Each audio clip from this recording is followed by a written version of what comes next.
Did you guys see the big article released from Beckers Healthcare earlier this week? Headline: Private equity companies struggle to exit dental investments.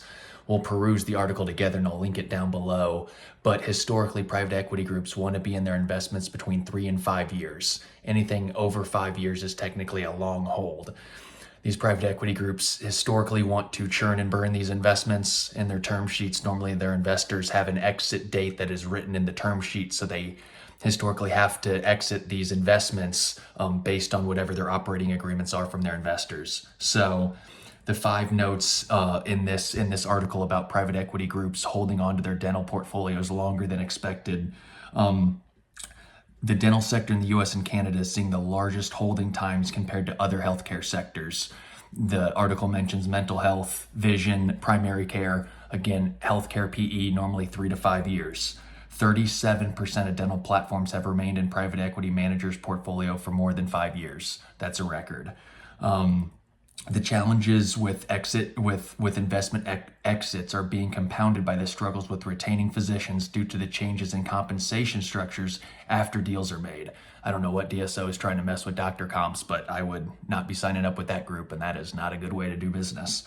PitchBook reported that there are fewer exit opportunities, particularly for larger platforms.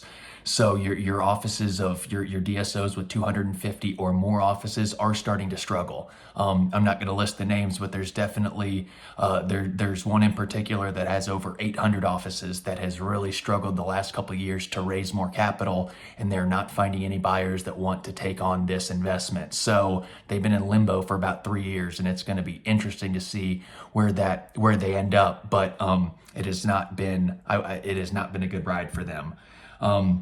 And then lastly, PitchBook added that this trend could lead private equity managers to transfer platforms into continuation vehicles. So as opposed to, again, being more on the investment side and the get in and get out, turning them into long-term buy and hold businesses. So personally, I think buy and hold is the better strategy to have. I'm always amazed at how some of these groups can just slap together offices in 3 years and actually somehow grow EBITDA to make it a better exit than it was an entry point. For you guys at home, Lad Dental Group, we'll grow at an office or 2 per year for a very strategic reason. We don't want to outgrow our capital. We don't want to outgrow our infrastructure. And we want to make sure the things we're buying, we understand before we move on to the next mission. So comment down below, let me know what jumps out at you guys. But if you want to see how dental office valuations are going to change quicker than anything, stay tuned to these articles, because this is the stuff that absolutely will dynamically change practice valuations. Cheers.